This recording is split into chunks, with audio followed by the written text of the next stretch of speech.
बेटा हम लोग क्वेश्चन प्रैक्टिस कर रहे हैं नीट के PYQs की और ये चैप्टर है बेटा प्रिंसिपल्स ऑफ इनहेरिटेंस। इसमें हम लोगों ने मेंडल्स के रूल्स पढ़े और जेनेटिक्स के अदर बहुत से इम्पोर्टेंट लॉज। तो यहाँ तक हम लोग 61 क्वेश्चन हो गए थे। ये IBMD 2012 के क्वेश्चन हम लोग देख रहे थे। क्वेश्चन नंबर 16 में हम लोगों ने देखा था ये represented below the inheritance pattern of a certain type of traits human when one of the following condition could be an example of this pattern। ये पैटर्न है, मतलब इस पैटर्न में अगर फीमेल मदर से सन इफेक्टेड है और मेल फादर से फीमेल डॉटर, तो ऐसा बेटा होता है एक्स लिंक्ड रिसेसिव कैरेक्टर्स, मतलब हीमोफीलिया में XXXY। तो अगर फादर डिजीज फादर को है तो ये डॉटर को जाएगी, मदर को है तो बेटा ये XY ये सन को जा रही है। तो मदर से सन को और फादर से डॉटर को। हीमोफीलिया, कलर ब्लाइंडनेस और ऐसे जितने भी एक्स लिंक्ड रिसेसिव कैरेक्टर्स हैं जो डिजीज़ हैं उनमें ऐसा पैटर्न फॉलो होता है। तो ये मैंने बताया था कि इसका हीमोफीलिया इसका आंसर होगा। क्वेश्चन नंबर 62 देखते हैं बेटा।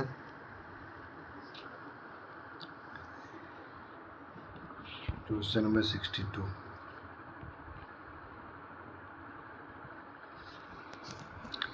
What is it that forms the basis of DNA fingerprinting. DNA fingerprinting का बेसिस क्या है? DNA फिंगरप्रिंटिंग हम लोग को पता है कि जब भी कोई DNA मिलता है तो उसका सीक्वेंस पता लगाना DNA फिंगरप्रिंटिंग कहा जाता है। पहचान करना DNA के बेसिस पर किसी पर्सन की कि ये DNA किसका। जैसे कि किसी क्राइम सीन पर कोई सैंपल मिला, ब्लड वेसल, हेयर फॉलिकल, ये वो ब्लड ड्रॉप, स्किन, कुछ भी मिला तो उसका सैंपल लेकर के मैं उसका DNA टेस्ट करता हूँ फॉरेंसिक लैब में और उसका सीक्वेंसिंग करके पता चलता है कि ये DNA एक्चुअली किसका है। तो इसको बोलते हैं DNA फिंगरप्रिंटिंग। तो ऑप्शन पढ़ लेते हैं। First, the relative amount of DNA in the ridges and grooves of finger.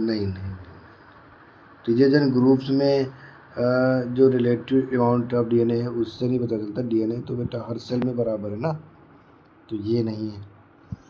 Satellite DNA occurring as a highly repeated short DNA segment, ये ऐसा चाहिए। जो बेटा DNA मैंने बताया था कि 0.1% DNA वेरी करता है पर्सन टू पर्सन, और सभी ह्यूमन बींग्स में 99.9% DNA सेम होता है। तो ये जो सेम DNA होता है बेटा ये तो सबका एक जैसा, क्योंकि ह्यूमन एक स्पीसीज है।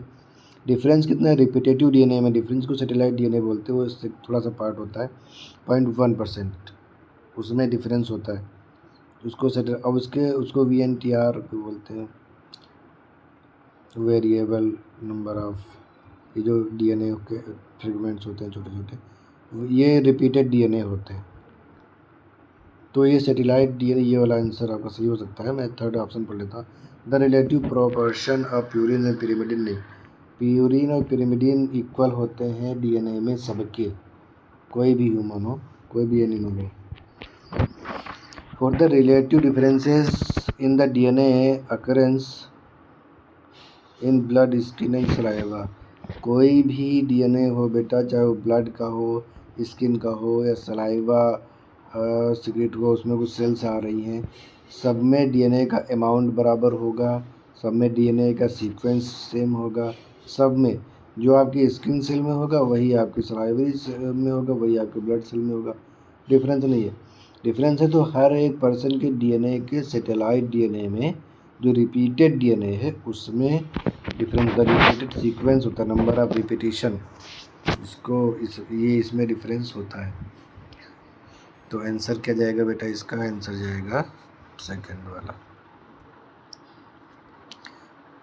क्वेश्चन नंबर 60 कितना था?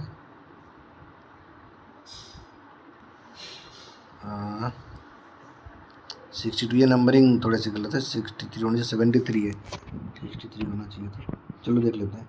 क्वेश्चन पढ़ते हैं। ये आया है बेटा AIPMT 2014 में क्वेश्चन आया है ये। Fruit colour in squash is an example of. ये स्क्वैश बेटा समर स्क्वैश की बात हो रही है। ये जो कुकर बेटा पेपो होता है, खीरा देखोगे आपने खीरा, एक खीरा येलो कलर का होता है बेटा, येलोइश कलर का, और एक होता है ग्रीन कलर का। तो ये कलर जो शो होता है वो जो इसमें जो इनहेरिटेंस चलती है वो एपिस्टेसिस उसको बोलते हैं। एपिस्टेसिस दो तरह की होती है, एक डोमिनेंट एपिस्टेसिस होती है और एक होती है रिसेसिव एपिस्टेसिस। तो ये उसी से क्वेश्चन आया है बेटा, तो हम लोग ऑप्शन पढ़ लेते हैं पहले। Fruit colour in squash is an example of. Squash भी समर स्क्वैश है। फर्स्ट ऑप्शन रिसेसिव एपिस्टेसिस नहीं होगा। एक मिनट, ये मैं पहले लेता हूँ। रिसेसिव एपिस्टेसिस नहीं होता है। डोमिनेंट एपिस्टेसिस हाँ ये है। कम्प्लीमेंट्री जीन ये नहीं है। ये लेथारस ओडोरेटस में होता है। स्वीट पी जो होती है लेथारस ओडोरेटस, उसमें ये CP ऐसे ये उसमें होता है, बट इसमें नहीं होता। इनहिबिटरी जीन ये भी नहीं है, ये भी नहीं है, ये है, ये नहीं। अब देखो समझ लो कैसे। जो खीरा होता है बेटा समर स्क्वेश होता है, उसमें क्या होता है कि कलर होता है, ये कलर होता है बेटा येलो, वो कैपिटल वाई उसको लिए रिस्पॉन्सिबल है, और कैपिटल वाई, और ग्रीन के लिए स्मॉल वाई। ये तो बेटा एक ही जीन हुए ना, और ये दोनों एक दूसरे के एलील हैं। कैपिटल वाई, ठीक से समझना बेटा इस बात को, capital Y and small Y are allele of each other, ठीक है। और एपिस्टेसिस उसको बोलते हैं जब कोई नॉन एलेलिक जीन किसी दूसरे जीन की इफ़ेक्ट को मास्क करता है, उसको बोलते हैं, उसको हम लोग क्या बोलेंगे, एपिस्टेसिस। यानी कोई एक जैसे कोई जीन ए है, वो जीन बी के इफ़ेक्ट को इफ़ेक्ट करे, मास्क मतलब कवर करे, कम कर दे, तो इसको बोलते हैं एपिस्टेसिस। जैसे ये कैपिटल आर स्मॉल आर को इफ़ेक्ट कर रहा है, तो वो तो एलेलिक इंटरेक्शन हो गया ना। जैसे ही मैंने कहा ये कैपिटल आर स्मॉल आर आते हैं इनकम्प्लीट डोमिनेंस में, आपने देखा था, तो ये क्या हो जाएगा, ये हो जाएगा बेटा पिंक। तो ये जो देखो जब कैपिटल आर आ रहा था तो रेड, फिर ये small R white, capital R small R साथ में आए तो ये पिंक हो गया। मतलब इन दोनों ने एक दूसरे के इफ़ेक्ट को मास्क किया, तो ये भी एक इंटरेक्शन होता है। मैंने तुमसे पूछा था कि इनकम्प्लीट डोमिनेंस किस प्लांट में खोजा था, कार्ल कोरेंज ने, आपको बताना था कमेंट में, आप लोगों ने बताया नहीं। वो प्लांट था मिराबिलस जलापा। तो उसमें मैंने एक ये इंडिकेशन दिया था आपको, एक इशारा किया था कि सबसे बड़े पॉलन, लार्जेस्ट पॉलन उसमें मिलते हैं मिराबिलस जलापा में। Longest pollen ribbon like pollen होते हैं जोस्टेरा में। तो ये लार्जेस्ट पॉलन किसने होता है, मिराबिलस जलापा। उनके प्लांट में ये इनकम्प्लीट डोमिनेंस हो गई थी। खैर वो यहाँ का मुद्दा नहीं, हम लोग बात करते हैं एपिस्टेसिस की। तो यहाँ पे देखो, इसमें देखो ये एलेलिक जीन है, बट अगर ए बी को मास्क कर रहा है तो ये नॉन एलेलिक इंटरेक्शन होता है। तो इस वाले केस में क्या है बेटा, जो कैपिटल वाई ये देगा येलो, और स्मॉल वाई ये होता है ग्रीन। तो ये तो एलेलिक है ना, वाई स्मॉल वाई ये दोनों एक दूसरे के एलील हैं। एक होता है डब्ल्यू, ये इन दोनों के इफ़ेक्ट को मास्क करता है। अगर कैपिटल डब्ल्यू, क्योंकि ये डोमिनेंट एपिस्टेसिस है बेटा, अगर कैपिटल वाई के साथ आ रहा है तो इसका कलर येलो नहीं होगा, अब इसका कलर हो जाएगा वाइट। और सुनो, ये डब्ल्यू अगर स्मॉल वाई के साथ आ रहा है तो इसका कलर ग्रीन नहीं होगा, इसका कलर हो जाएगा वाइट। तो येलो और ग्रीन कब होगा, देखो ऐसे होगा, जब ये आ जाएगा स्मॉल डब्लू कैपिटल वाई, ये क्या हो जाएगा, yellow. Small W small Y ये हो जाएगा ग्रीन। बस ये आप ठीक समझो बेटा, ये स्मॉल डब्लू है मतलब ये रिसेसिव है, दोनों जब इस रिसेसिव वाले हो गए तब ये अपना एक्सप्रेशन कर रहा है, ये खीरा येलो होगा। अब ये दोनों स्मॉल डब्लू हैं, और तब ये स्मॉल वाई जो ग्रीन के लिए रिस्पॉन्सिबल है, अब वो ग्रीन कलर लेकर आता है। अब इसमें से एक भी डब्लू आप कैपिटल कर दो, अब ये ग्रीन, ये येलो नहीं होगा, ये हो जाएगा वाइट। इसकी वजह से इसमें से एक भी डब्लू आप कैपिटल कर दो, एक भी, अब ये तुम दोनों रखो तब भी ये ग्रीन नहीं होगा, ये हो जाएगा वाइट। ग्रीन कब होगा, अब होगा। येलो कब होगा, अब होगा, समझे। तो ये डोमिनेंट एपिस्टेसिस है। डोमिनेंट क्योंकि देखो एक आ रहा है, डोमिनेंट किसे कहेंगे, वो जीन जो हेट्रोजाइगस कंडीशन में अपना इफेक्ट देता है उसको बोलते हैं dominant.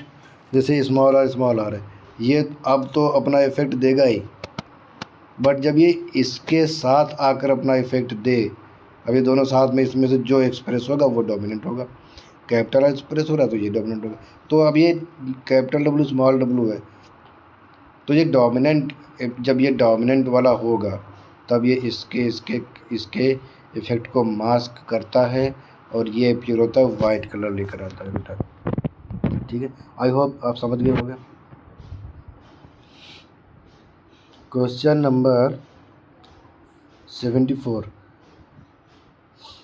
A man whose father was colorblind married a woman who had a colorblind mother and normal father। तो बेटा सीधी सी बात है, आप पहले तो ये समझ लो कि जब भी कोई पर्सन होगा जिसका फादर कलर ब्लाइंड होगा, ए मैन, अगर मैं बात कर रहा हूँ ह्यूमन की, एक्स वाई की, इसका फादर कलर ब्लाइंड था तो होने दो। कलर ब्लाइंडनेस फादर से सन में नहीं आती है, कलर ब्लाइंडनेस फादर से डॉटर में जानती है, क्योंकि एक्स क्रोमोसोम मदर में, डॉटर में फादर से आता है, एक एक्स क्रोमोसोम मदर से आता है।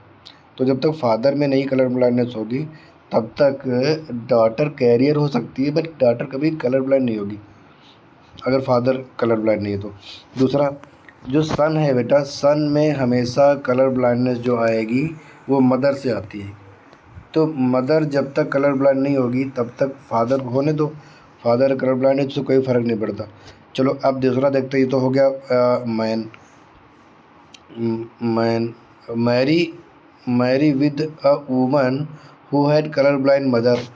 अब ये वूमन जो है बेटा एक्स, ये वूमन है और इसकी जो मदर है एक्स वो कलर ब्लाइंड है।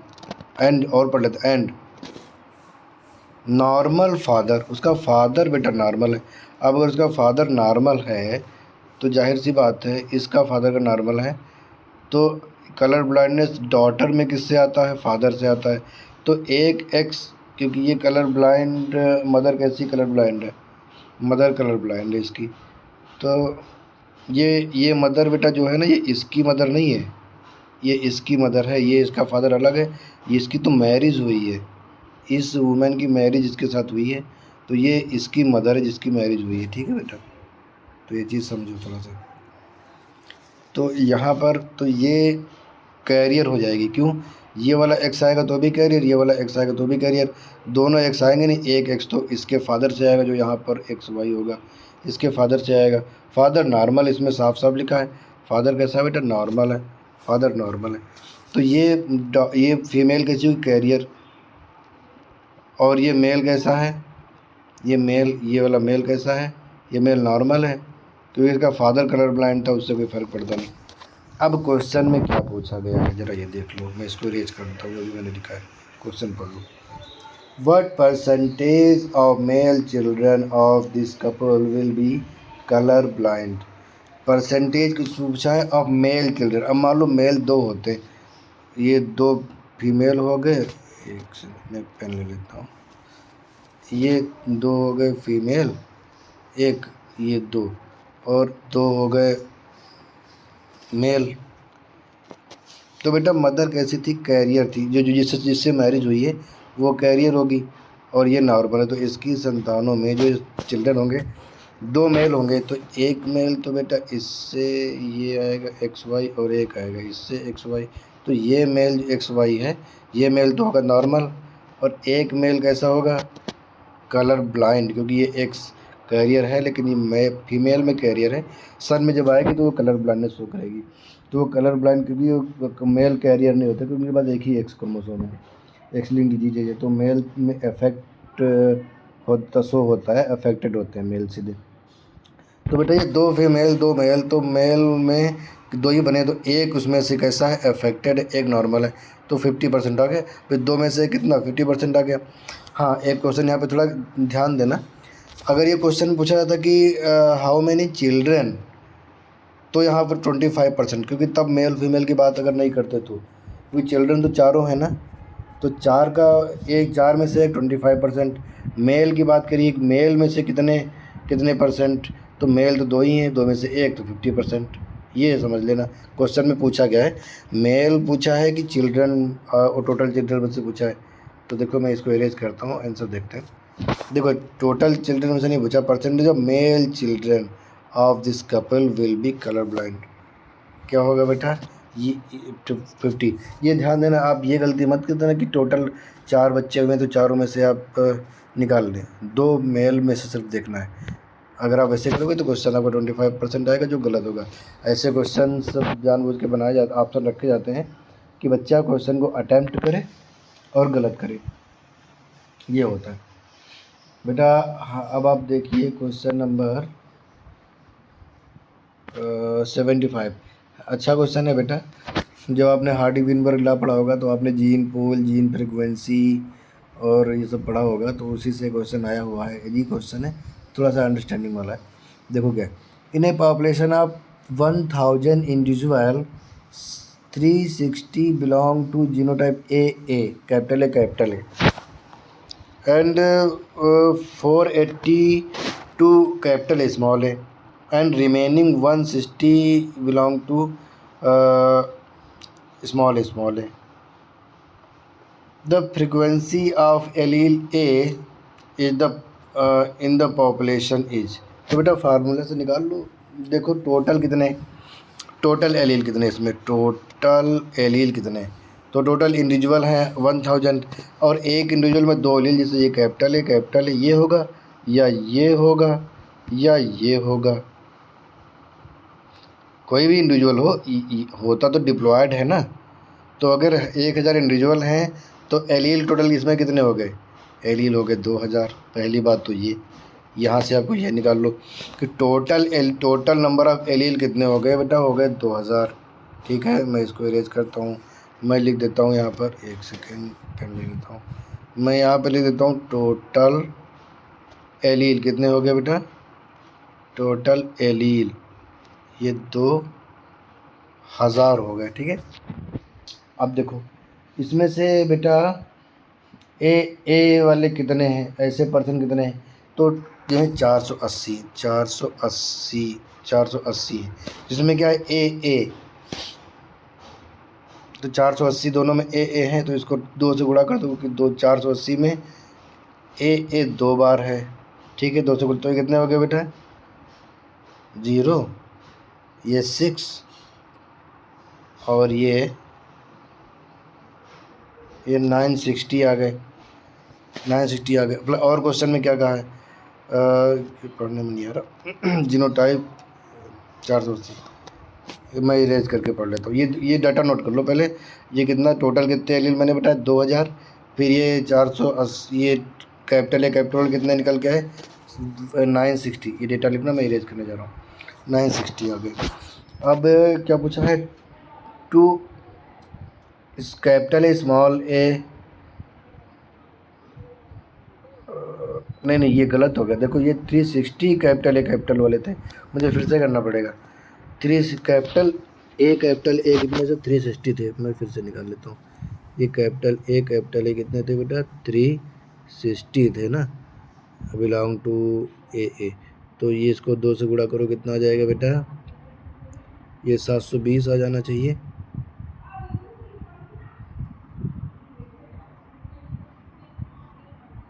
हाँ 720 ही आएगा। 720 कैसे, ये कैपिटल ए वाले हैं।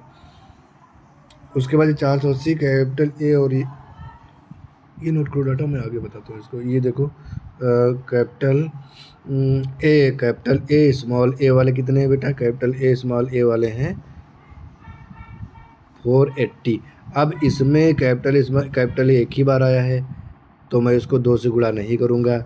वो कैपिटल ए कितने निकल के आए थे, 720, प्लस ए वाले कितने हैं 480, इनको जोड़ो 480, इनको आपस में जोड़ दो।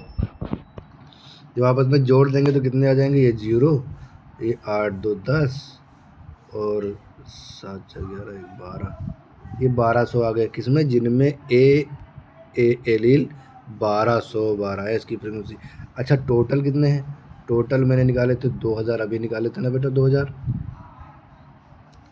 डिवाइड कर दो इनको नहीं, ये डिवाइड करो, फिर ये आ जाएगा, ये ऊपर का जो 0.6 आएगा, देखो 6 दूनी 12 होता है, हाँ ये 0.6 आ जाएगा। देखो किस ऑप्शन में, मैं इसको इरेज करता हूँ फिर आता हूँ। ये कैलकुलेट करना मैंने तरीका बता दिया, कैलकुलेट करना कितना आया बेटा, ये देखो मेरे में आया है 0.6, 0.6, यही आंसर जाएगा इसका। टोटल निकालो, टोटल 2000 निकला है। ए वाले निकाल लो, ए वाले 360 प्लस 480, तो ये टोटल कितने आ गए, ये आ गए आपके 1200, और 1200 ए वाले जिसमें ए है, चाहे वो ए हो चाहे वो ए हो, लेकिन ए सब में सब टोटल मिला के 1200 आए हैं। तो आप 1200 बटे 2000 करेंगे तो 0.6 आ जाएगा। ठीक है बेटा, ये 2000 टोटल जीन है, जिसमें से ए भी है, ए भी शामिल है। फ्रिक्वेंसी देखना है ना बेटा, तो इंडिविजुअल में से आप टोटल में से जितने ये है पर्टिकुलर, उनको आप डिवाइड करेंगे तो आंसर आपका आ जाएगा।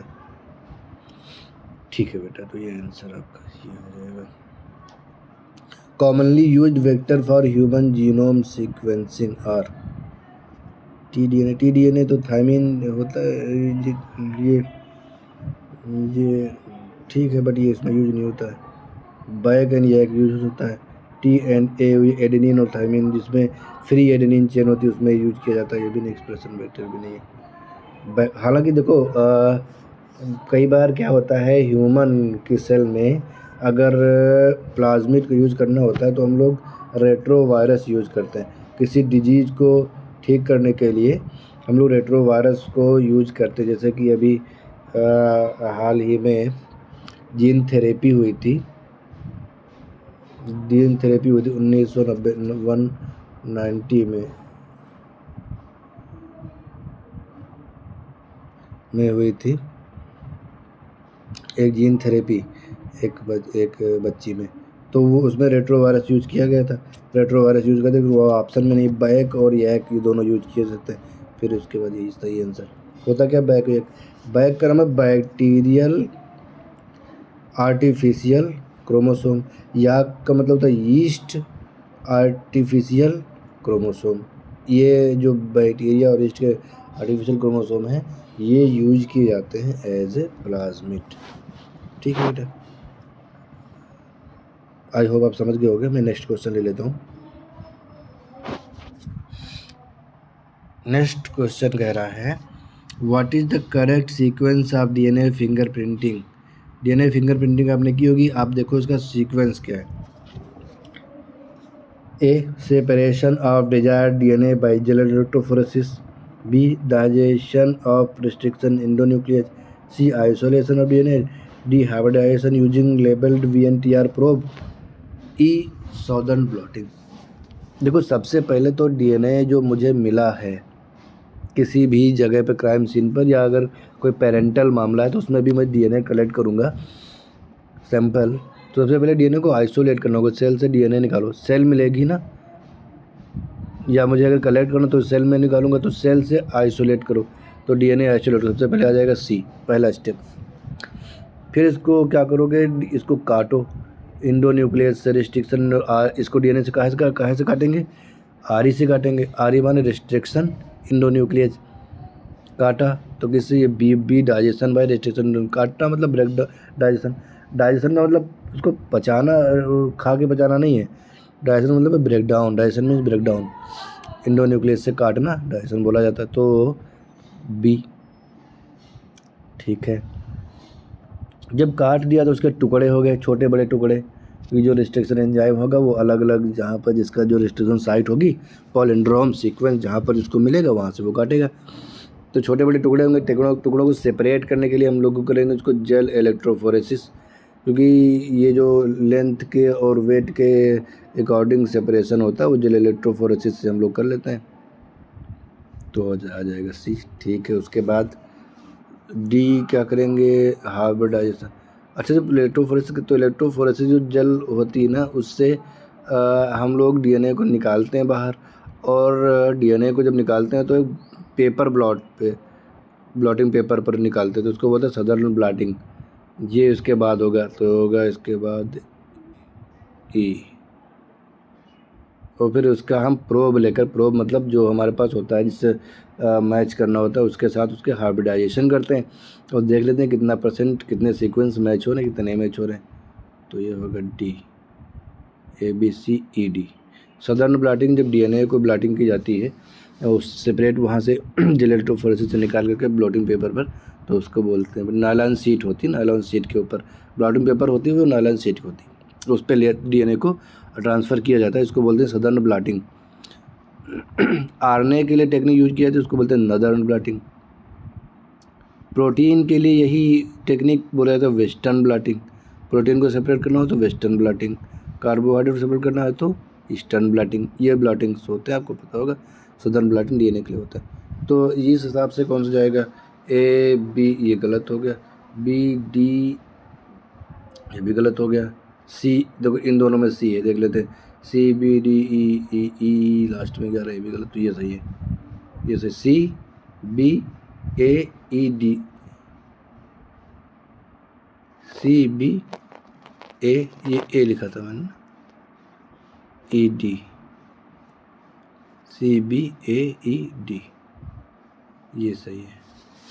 C यहाँ पे लिखा पहले ना, C पहले लिख दिया, तब B ये आइसोलेशन है, फिर ये ऐसे निशान लगा, फिर ये और E फिर D, ये सही है। क्लियर। Question number 78।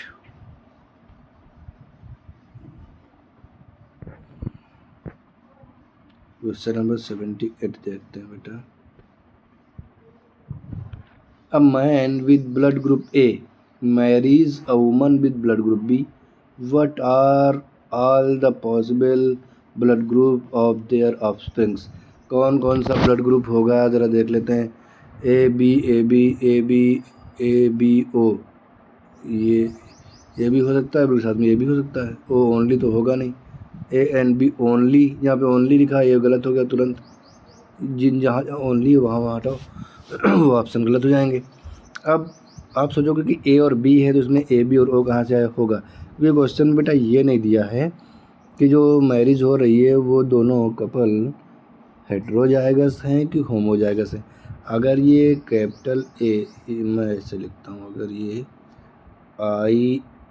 IA हैं ब्लड ग्रुप A के साथ, तब तो ये पॉसिबल नहीं है।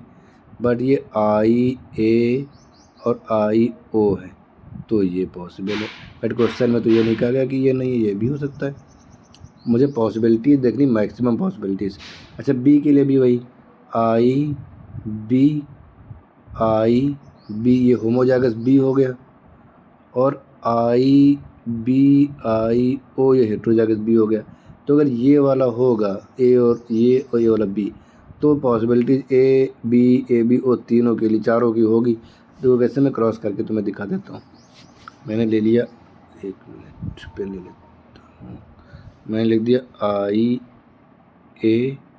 IAIB, क्रॉस कराया, नहीं सॉरी, IA और IA, ये वाला स्मॉल a, यहाँ पर कैपिटल। मैंने लिख, अरे नहीं गलत हो गया, फिर से लिखता, ये IAIO, ये हेट्रोजाइगस OA है, ब्लड ग्रुप A। फिर मैंने ले लिया IBIO, ये हेट्रोजाइगस B है। अब ये IAIB मिलकर क्या बना देंगे बेटा, AB बना देंगे। ठीक है, ये IAIO मिलकर क्या बना देंगे, A बना देंगे। ये IOIB मिलकर क्या बना देंगे, B बना देंगे, ब्लड ग्रुप B। और IOIO मिलकर क्या बना देंगे, O बना देंगे। तो ABABO चारों ब्लड ग्रुप आ रहे कि नहीं आ रहे, आप इसको करके देखना, चारों आएंगे बेटा। ठीक है, नेक्स्ट क्वेश्चन ले लेता हूँ। ये क्वेश्चन 78 था, 79 देख लेते हैं बेटा। How many pairs of contrasting characters in P plants were studied by Mendel in his experiment. Mendel ने बेटा, आपको पता है कि 7 कैरेक्टर लिए थे, और वो बेटा पेयर ट्रेट थे। पेयर ट्रेट का मतलब है कैरेक्टर थे 7 और ट्रेट कितने थे, 14। तो 14 ट्रेट थे। जैसे बेटा देखो, जैसे टॉल है, तो ये एक करेक्टर टॉलनेस करेक्टर नहीं है, करेक्टर तो था हाइट, अब इसको दो ट्रेट, टॉल और ये ड्वार्फ, तो दो ट्रेट हो गए इसके। ठीक है, ऐसे करेक्टर जैसे प्लांट की हाइट हो गया, सीड का कलर हो गया, सीड का शेप हो गया, फ्लावर का कलर हो गया, फ्लावर की पोजीशन हो गई, ये पॉड का शेप, पॉड की पोजीशन, नहीं सॉरी, पॉड की शेप और पॉड का कलर, ये हो गया। तो ऐसे 7 कैरेक्टर इन्होंने लिए थे। ये जो सीड था, सीड का भी एक कलर अलग था और उसका शेप ये रिंकल्ड और राउंड ये ऐसा अलग था। तो ऐसे 7 कैरेक्टर लिए थे मेंडल ने।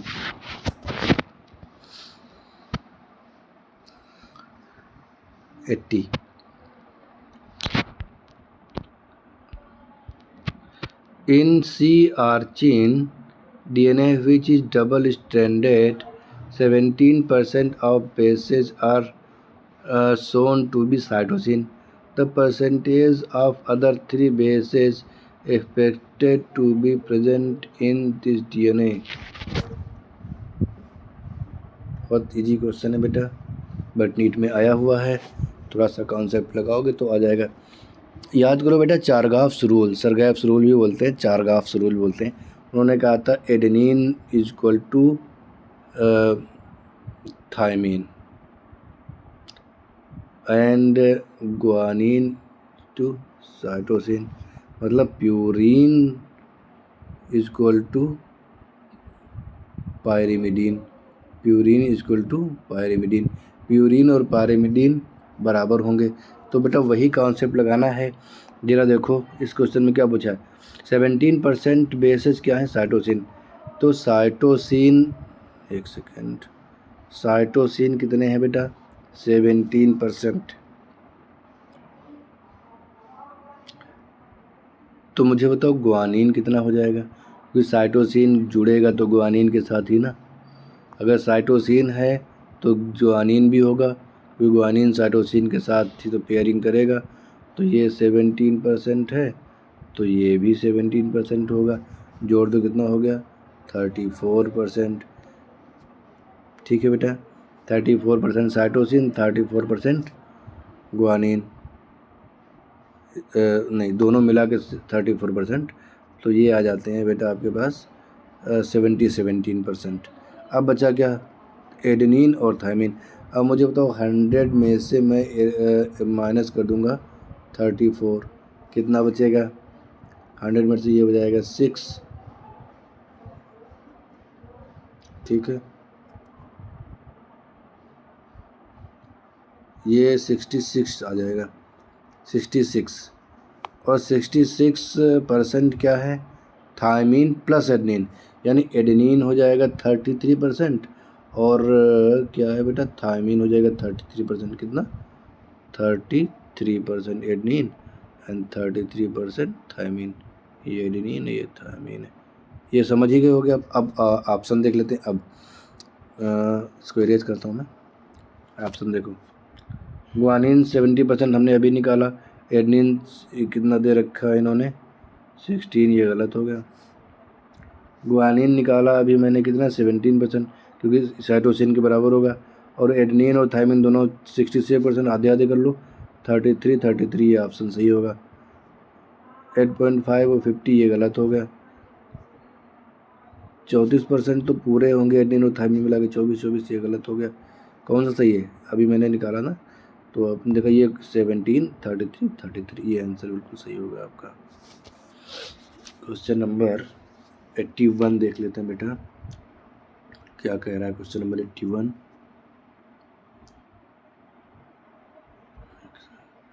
The movement of a gene from one linkage group to another called,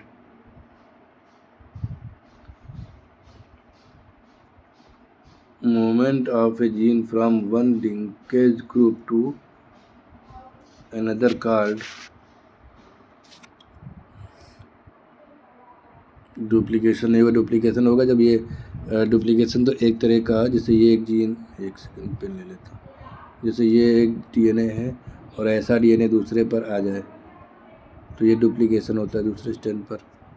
but एक लिंकेज से दूसरे लिंकेज पे मूव कर रहा है, ये यहाँ पे मूव कर जाए तो ये डुप्लीकेशन नहीं होगा। इसको काटो। ट्रांसलोकेशन का मतलब है ये इस क्रोमोसोम पे ये वाला जीन यहाँ चला जाए या यहाँ चला जाए, ये वाला जीन यहाँ चला जाए, दूसरे पे नहीं, अपने पर ही कहीं। ठीक है, तो ये हो जाएगा। तो यानी कि ट्रांसलोकेशन भी नहीं होगा। क्रॉसिंग ओवर हो सकता है। क्रॉसिंग ओवर जैसे ये एक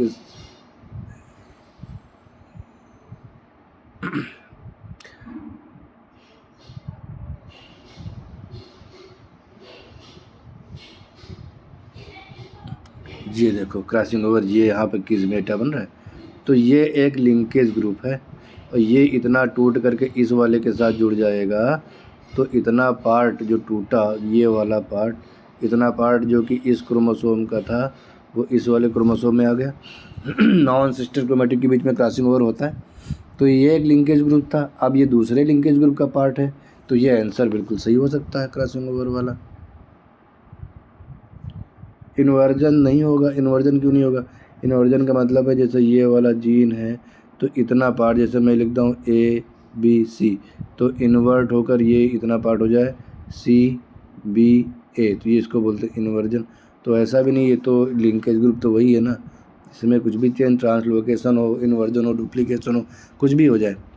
डुप्लीकेशन में ये भी हो सकता है, डुप्लीकेशन मतलब एक जीन C है तो एक और C हो जाए यहाँ पे, तो वो भी डुप्लीकेशन है। तो ट्रांसलोकेशन, डुप्लीकेशन, इन्वर्जन एक ही क्रोमोसोम में होता है, तो वो एक सेम लिंकेज ग्रुप है। बट अदर लिंकेज ग्रुप में अगर DNA जा रहा है, जीन जा रहा है, तो वो कैसे जाएगा? क्रॉसिंग ओवर के थ्रू जाएगा बेटा। ठीक है, आई होप आप समझ गए हो गई है। तो क्वेश्चन नंबर 82 देखते हैं हम लोग अब। Gene regulation governing lactose operon या lac operon of E. coli that involves the lac-I gene product is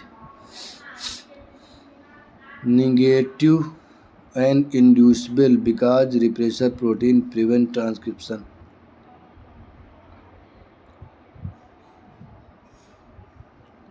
नहीं तो इंड्यूसिबल, हाँ इंड्यूसिबल है, नेगेटिव है, इंड्यूसिबल भी है। रुको, नेगेटिव एंड रिप्रेसिबल, रिप्रेसिबल नहीं है। क्यों नहीं है? क्योंकि रिप्रेसिबल होता, तो रिप्रेसिबल वो होता जो हमेशा ओपन रहता है, नीड टू बी, जो हमेशा ओपन रहता, नीड टू बी रिप्रेस। ये रिप्रेसिबल ऐसा नहीं होता।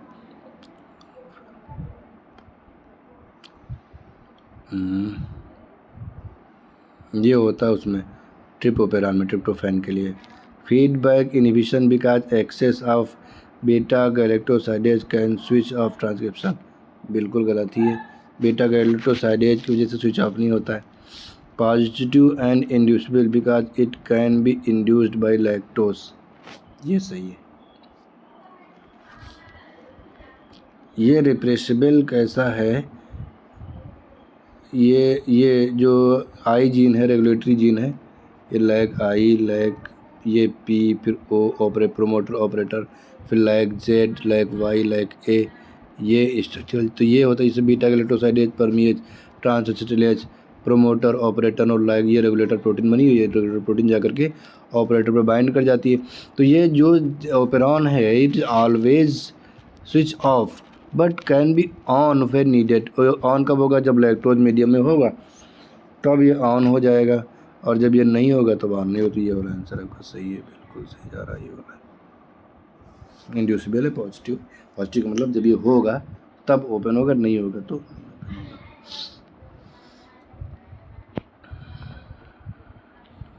क्वेश्चन नंबर 83 देखते हैं बेटा।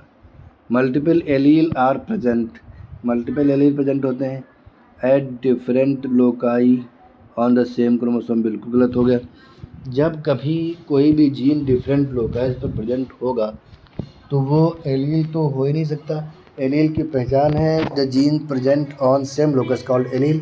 दूसरे वर्ड्स में कहें तो alternative form of a gene called allele, जैसे कि ये मैं एक ये क्रोमोसोम बना रहा हूँ, तो यहाँ पर अगर कैपिटल टी है तो दूसरे क्रोमोसोम में यहाँ पर जो जीन होगा वो यही जीन होगा। अब या तो वो कैपिटल टी होगा या फिर वो स्मॉल टी होगा।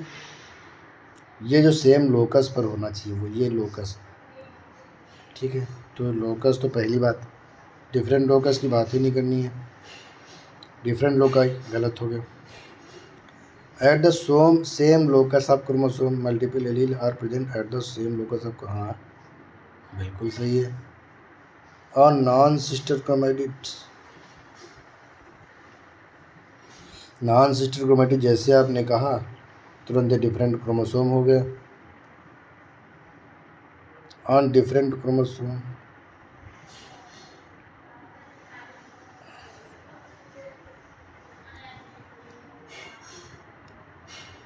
डिफरेंट क्रोमोसोम नहीं, होमोलॉगस क्रोमोसोम।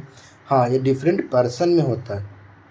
मल्टीपल देखो जब दो एलील होंगे तो सेम पर्सन, जैसे ये क्रोमोसोम मैंने पेयर में बनाया है, तो इसमें मैंने कहा ये कैपिटल ए है, इसमें मैंने कहा ये कैपिटल बी है, बट ये सेम लोकस पर हैं और दो अलग अलग क्रोमोसोम पर। ये क्रोमोसोम कहाँ है? पेयर में।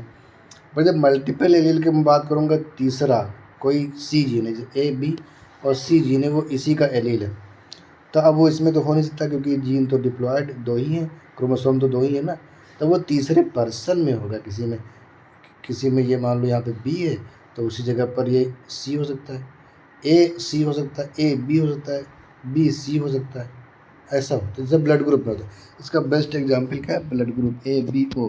तो क्या A blood group, B group और ए बी और ओ, ये सभी के जीन्स कहाँ प्रेजेंट होते हैं? सेम लोकस पे प्रेजेंट होते हैं, अलग अलग लोकस पे प्रेजेंट नहीं होते।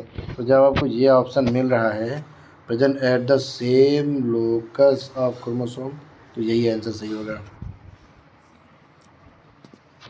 Question number 84, which is the most common mechanism of genetic variation in the population of sexually reproducing organism? Most common mechanism कौन सी है जेनेटिक वेरिएशन के लिए? सेक्सुअल रिप्रोडक्शन ऑर्गेनिज्म में chromosomal aberration, genetic drift, recombination, transduction. Recombination is the most appropriate answer.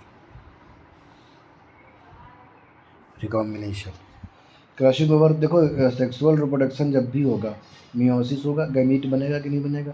Gamete बनेगा तो meiosis होगा, और जब मियोसिस होगा तो क्रॉसिंग ओवर होगा, क्रॉसिंग ओवर होगा तो रिकॉम्बिनेशन होगा, रिकॉम्बिनेशन होगा तो नए कैरेक्टर आएंगे, नए कैरेक्टर आएंगे तो नई स्पीसीज बनेगी, नई स्पीसीज बनेगी तो इवोल्यूशन होगा, ठीक है।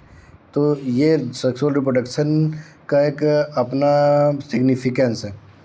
देखो बेटा सेक्सुअल रिप्रोडक्शन का एम नंबर बढ़ाना कभी नहीं था, ये था वेरिएशन लाना। तो जो आप देखोगे लोअर ऑर्गेनिज्म है, थोड़ा समझ लो, जो लोअर ऑर्गेनिज्म है उनमें ए सेक्सुअल रिप्रोडक्शन ज़्यादा होता है और सेक्सुअल रिप्रोडक्शन कभी कभी होता है, बहुत कम रेट है, क्योंकि वो अपना जितना नंबर ए सेक्सुअल से बढ़ा लेता है उतना सेक्सुअल नहीं बढ़ा। बैक्टीरिया 20 मिनट में बाइनरी फिजन कर लेता है, तो उसको सेक्सुअल रिप्रोडक्शन वो बहुत कम करता है, उसको तो वेरिएशन होता है उससे। हायर ऑर्गेनिज्म में कि बहुत ज़्यादा इनॉर्मस फर्टिलिटी नहीं है तो सेक्सुअल रिप्रोडक्शन से ऑस्प्रिंग्स कम होती हैं, बट वेरिएशन आता है। तो वेरिएशन और न्यू जनरेशन दोनों का काम कर रहा है सेक्सुअल रिप्रोडक्शन, ठीक है। तो sexual reproduction involve meiosis, and meiosis involve crossing over leads to variation, and variation leads to new characters speciation, and speciation leads to evolution. So the answer is recombination. Question number 84 था बेटा। अब मैं बात करूँगा 85 की। Allele पे question आता है बेटा अक्सर, बहुत छोटा क्वेश्चन, आसान सा है बट इम्पोर्टेंट है। एलील क्या है? Alleles are true breeding homozygotes नहीं, हेट्रोजाइगोट्स होते हैं। Different molecular form of a gene, heterozygotes, different phenotype different आएगा कि नहीं आएगा ये ज़रूरी नहीं, ये आप नहीं कह सकते, ये आप कह ही नहीं सकते, ये आप नहीं कह सकते, आ भी सकता है। हेट्रोजाइगोट्स, ये सही है। टू ब्रीडिंग होमोजाइगस नहीं। जैसे ये ए है, ये होमोजाइगस है, तो इसमें एलील कहाँ है? ए और ए कहूँगा तो ये एक दूसरे के एलील हैं। Allele are the alternative forms of genes present on same locus called allele. ठीक है, तो ये हेट्रोजाइगोट्स होते हैं। जैसे ए मैंने लिख दिया, कैपिटल टी स्मॉल टी लिख दिया, और बी बी लिख दिया। ये दोनों जीन है, एक दूसरे के अल्टरनेटिव फॉर्म्स हैं, हेट्रोजाइगोट्स है ना, इसलिए इसको बोलते हैं allele. Question number 86, A population will not exist in Hardy-Weinberg equilibrium if. Population will not exist in Hardy-Weinberg equilibrium. देखो इन्होंने जो लिया था वो एक आइडियल पॉपुलेशन पे अपना रूल दिया था हार्डी-विनबर्ग ने, p² + q² = 1। ये थ्योरी है बेटा हार्डी-विनबर्ग की। क्या थ्योरी है? ये पेन लिखता हूँ, p² + q² = 1, नहीं 2pq छूट गया ना, ये p² + q² + 2pq = 1, ये होता है। ये इनकी थ्योरी है बेटा। अब थ्योरी कहती है आइडियल पॉपुलेशन को लागू होती है। आइडियल पॉपुलेशन क्या है? will not exist in Hardy-Weinberg equilibrium if there is no mutations, there is no migrations, the population is large, individuals are made selectively। गलत हो गया ये वाला, लास्ट वाला ये गलत हो गया बेटा।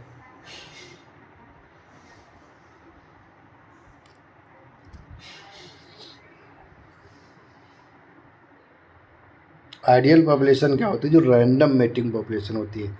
मेटिंग में यानी सेक्सुअल रिप्रोडक्शन में आप सिलेक्शन ना करें, रैंडम मेटिंग। जैसे कोई भी पॉपुलेशन हो किसी एनिमल की, जैसे गाय और बहुत से बुल्स किसी फॉरेस्ट में है, या डियर की कोई पॉपुलेशन है, बहुत से डियर हैं, तो मेल फीमेल है, तो उसमें पॉपुलेशन जो सेक्सुअल रिप्रोडक्शन तो रैंडम होता है। वहाँ पे पेयर नहीं, ह्यूमन बीइंग की तरह पेयर नहीं बनते। ह्यूमन बीइंग में क्या है? मैरिज होती है, ठीक है, मैरिज हुई तो कपल बन गया ना, तो जिसके साथ जिसकी मैरिज हुई है तो सेक्सुअल रिप्रोडक्शन उसी के साथ होगा, तो ये सिलेक्टिव मेटिंग हुई ना। या कपल हैं, विदाउट मैरिज भी कपल ही होते हैं, रैंडम मेटिंग तो नहीं होते ना, कभी किसी के साथ कभी भी सेक्सुअल रिप्रोडक्शन हो गया, ऐसा तो नहीं होता। तो सेक्सुअल रिप्रोडक्शन हो और ऑफस्प्रिंग भी बने, ऐसे कभी सेक्सुअल इंटरकोर्स हो गया किसी के रैंडमली, तो वहाँ ऑफस्प्रिंग्स तो नहीं आते ना। तो ये होता है, ये रैंडम मेटिंग नहीं है। रैंडम मेटिंग ये है कि कभी भी किसी भी कोई भी इंडिविजुअल रैंडमली मेट करें, सिलेक्ट ना करें, तो ये होता है बेटा हार्डी-विनबर्ग लॉ। बट इसमें क्या लिखा है? इंडिविजुअल्स, इसमें लिखा है इंडिविजुअल्स मेट सिलेक्टिवली, तो यहीं पर ये गलत हो गया, सिलेक्टिवली मेट करेंगे तो। हाँ, अब देखो बाकी के 3 ऑप्शन समझ लो। पहले क्या होता है? हार्डी-विनबर्ग के अकॉर्डिंग जिस पॉपुलेशन पे इन्होंने रूल दिया था, वो पॉपुलेशन में म्यूटेशन नहीं होना चाहिए। अगर म्यूटेशन होगा तो वो रूल काम नहीं करेगा इनका। इनमें माइग्रेशन भी नहीं होना चाहिए। द पॉपुलेशन, बड़ी पॉपुलेशन, लार्ज पॉपुलेशन होनी चाहिए, और उसमें कोई बाहर से आए ना, अंदर बाहर से कोई पॉपुलेशन कोई छोड़ के ना जाए, माइग्रेशन ना हो, कोई म्यूटेशन ना हो कि जेनेटिक चेंज हो, जेनेटिक चेंज ज़्यादा ना हो उसमें, ऐसा, और रैंडम मेटिंग पॉपुलेशन हो कोई भी किसी। तो ऐसा एक आइडियल पॉपुलेशन इन्होंने बोली, और उस पर उन्होंने रूल दिया था जिसका नाम था हार्डी-विनबर्ग लॉ। तो बेटा आंसर क्या होगा इसका? इंडिविजुअल मेट सिलेक्टिवली नहीं, रैंडम मेटिंग होती, ये गलत हो जाएगा, ये आंसर होगा।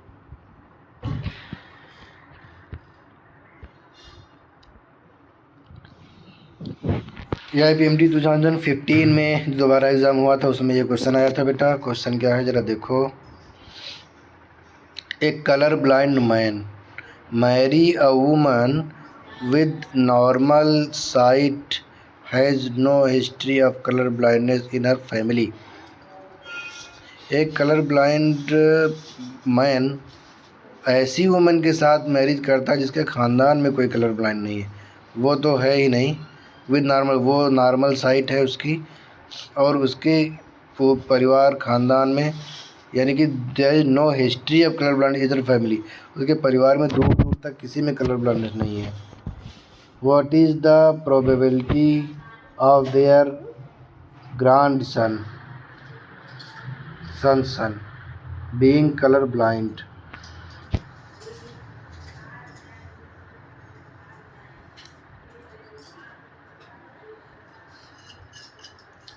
एक पर्सन जो बेटा बैरी कर रहा है उसके बारे में तो क्वेश्चन में नहीं बताया कि वो कैसा है, उसके बारे में तो नहीं बताया है कैसा है।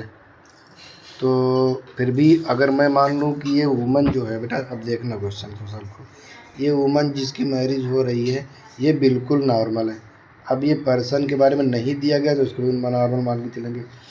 ये मैन, एक कलर ब्लाइंड मैन है, हाँ मैन कलर ब्लाइंड दिया हुआ है बेटा। एक कलर ब्लाइंड मैन, ये मैन कलर ब्लाइंड है, ये मैन कलर में, ये मैंने ये पर मार्क कर दिया है वाई क्रोमोसोम, ये क्रॉस है वाई एक्स क्रोमोसोम के मार्क कर दी। ये मैन कैसा है, कलर ब्लाइंड है। फीमेल कैसी है बेटा, फीमेल कैसी है, ये फीमेल है नॉर्मल, बिल्कुल नॉर्मल है, फीमेल नॉर्मल है। अब ये फीमेल नॉर्मल है, ये मैन कलर ब्लाइंड है।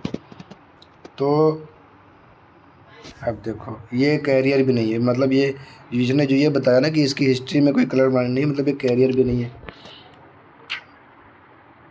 इसकी डॉटर हो गई कैरियर,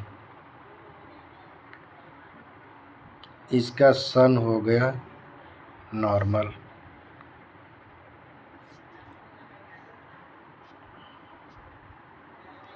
ठीक है बेटा। और एक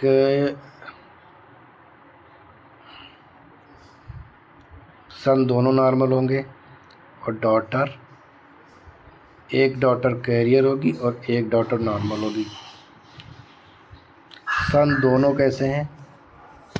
अब पूछा गया है probability of their grand son being colour blind. Grand son colour blind कैसे हो जाएगा?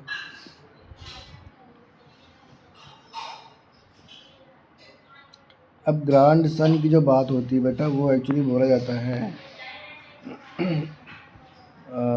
बेटे का बेटा, लेकिन बेटी का बेटे को भी ग्रैंड सन ही बोलते हैं। अब ये बेटी जो ये एक डॉटर है आपकी, ये एक डॉटर है बेटा कैरियर, एक डॉटर क्या है कैरियर। तो डॉटर कितनी थी? दो डॉटर थी बेटा। कितनी डॉटर थी? क्वेश्चन थोड़ा सा घुमाया है। दो डॉटर बनी ना, दो डॉटर थी, उसमें से एक डॉटर क्या है आपकी कैरियर है। अब इसकी मैरिज किसी के भी साथ होगी। अब मैं इस कैरियर को ले लेता हूँ, मैं इसको इरेज करने जा रहा हूँ बेटा। ये जो कैरियर आई, सॉरी ये जो कैरियर आई एक्स, ये जो कैरियर आई, इसकी मैरिज किसी के भी साथ हो, नॉर्मल बंदे के साथ हो, तो भी एक कैरियर डॉटर होगी, एक तो नॉर्मल होगी खैर, और दूसरी ये जो सन होगा वो कलर ब्लाइंड होगा। दो बनेंगे जिसमें से एक तो नॉर्मल होगा और एक ये वाला जो होगा ये कलर ब्लाइंड हो जाएगा बेटा। तो 20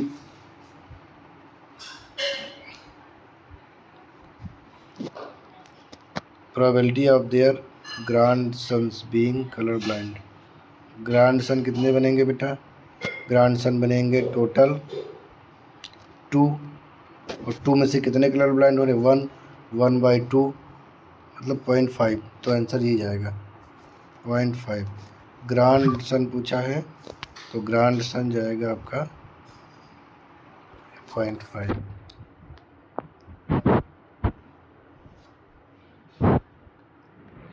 the term linkage was coined by Sutton and Boveri. नहीं, इन लोगों ने नहीं किया था, मॉर्गन साहब ने किया था। लिंकेज वर्ड दिया था टी.एच. मॉर्गन ने, थॉमस एंड मॉर्गन ने। शटन ने भी नहीं दिया था, बावेरी ने भी नहीं दिया था, और मेंडल साहब को तो पता ही नहीं था, दूर दूर तक लिंकेज के बारे में पता ही नहीं था, बिल्कुल नहीं पता था कन्फर्म है। अगर इनको मेंडल को लिंकेज के बारे में पता होता तो जो उन्होंने डाई हाइब्रिड क्रॉस किया था और इंडिपेंडेंट असॉर्टमेंट दिया था वो कभी नहीं देते, क्योंकि वो एक दूसरे के एक्सेप्शन है। इत्तेफाक से जो मेंडल ने एक्सपेरिमेंट किया था वो दोनों क्रोमोसोम, अलग अलग क्रोमोसोम पे वो जीन थे, इसलिए वो इंडिपेंडेंट असॉर्टमेंट आया अलग अलग। अगर लिंकेज, अगर वो जीन एक ही लिंकेज ग्रुप पर होते तो वो रिजल्ट जो 9:3:3:1 रेशियो आया था डायहाइब्रिड क्रॉस का, मेंडल का वो कभी ना आता। तो मेंडल नहीं होगा, टी.एच. मॉर्गन इसके आंसर है। इन्होंने डिस्कवरी भी की थी, नेम कॉइन किया था और बहुत सारा वर्क भी किया है लिंकेज पे, उन्होंने ड्रोसोफिला पे वर्क किया है टी.एच. मॉर्गन ने। तो बेटा देख लेते हैं question 89, which of the following biomolecule does have a phosphodiester bond? Which of the following biomolecules does have a phosphodiester bond? Nucleic acid and nucleotide, nucleic acid in a nucleotide, हाँ phosphodiester bond होता है, fatty acid में नहीं होता, monosaccharide में नहीं होता, amino acid में पेप्टाइड बॉन्ड होते हैं। तो बिल्कुल ही न्यूक्लिक एसिड में जो न्यूक्लियोटाइड होते हैं उनमें फास्फोडाइस्टर बॉन्ड होता है। ये तो बहुत ही इजी क्वेश्चन था। 90 देखते हैं, प्लियोट्रॉपिक जीन क्या होता है बेटा? Pleiotropic gene controls multiple traits in an individual, is expressed only in primitive plant, is a gene involve during Pliocene, नहीं, जीन इन्वॉल्व ड्यूरिंग प्लियोसिन, नहीं। Control a trait only in contribution with another gene, control a trait only in contribution with other, नहीं। Control multiple traits in an individual, एक से ज़्यादा trait को जब control करता है तब उसको बोला जाता है बेटा प्लियोट्रॉपिक जीन। पहले ही ऑप्शन सही होगा आपका, control multiple traits in an individual. मैं इसका एग्जांपल तुम्हें दे देता हूँ। ये जो बेटा आपका ये राउंड आर, ये क्या हो जाएगा राउंड, ये क्या हो जाएगा रिंकल्ड आर। उसमें बेटा एक ये आर जो है ये सीड की शेप को कंट्रोल करता है, सीड की शेप को कंट्रोल कर रहा है। बट साथ में बेटा ये इसमें जो स्टार्च ग्रेन्यूल है, स्टार्च ग्रेन्यूल उसकी साइज को भी कंट्रोल कर रहा है। जीन एक काम अनेक, उसको बोलते हैं pleiotropic gene, and this phenomena is called pleiotropism. देखो क्या है, जब ये आर आता है तो स्टार्च ग्रेन्यूल साइज बहुत बड़े होते हैं, और जब ये आर स्मॉल आर आता है तब ये स्मॉल आता है तब ये छोटे छोटे होते हैं, ये ऐसे छोटे छोटे स्टार्च ग्रेन्यूल बनते हैं, छोटे छोटे स्टार्च ग्रेन्यूल बनते हैं ऐसे। बट ये जब ये कैपिटल आर स्मॉल आर साथ में आता है तो ये मीडियम साइज़ के बनने लगते हैं, ये मीडियम साइज़ के बनने लगते हैं। तो ये इनकम्प्लीट डोमिनेंस शो कर रहा है। इनकम्प्लीट डोमिनेंस का एग्जांपल भी आपने पढ़ा, कार्ल कोरेंस ने जो मिराबिलिस जलापा पे किया था, और इसमें भी ये स्वीट पी का एग्जाम्पल है बेटा। ये स्वीट पी नहीं, ये गार्डन पी जो मेंडल ने जिस पर वर्क किया था ये उसका एग्जाम्पल। अच्छा, जो राउंड रिंकल्ड जो सीड होते हैं ये किसका, ये किस में मेंडल ने किया था? ये तो उसमें गार्डन पी में नहीं किया था ना, पायसम सटाइवा में मेंडल ने। उसी प्लांट में उसी जीन से एक और कैरेक्टर कंट्रोल होता है जिसका नाम है starch granule, size of starch granule, और ये कैरेक्टर इनकम्प्लीट डोमिनेंस शो करता है। कैपिटल आर ये फिनोटाइप देता है large starch granule, small R ये फिनोटाइप देता है very small, and the capital small R जो हेटेरोडाइट जाएगा छोटा ये वाला, ये देता है बेटा medium size of starch granules. इस कंडीशन को बोलते हैं प्लियोट्रॉपिक कंडीशन, प्लियोट्रॉपिक जीन। तो बेटा इसका आंसर क्या हो जाएगा, एक मिनट बेटा, इसका आंसर क्या हो जाएगा? इसका आंसर हो जाएगा first, control multiple traits is in an individual.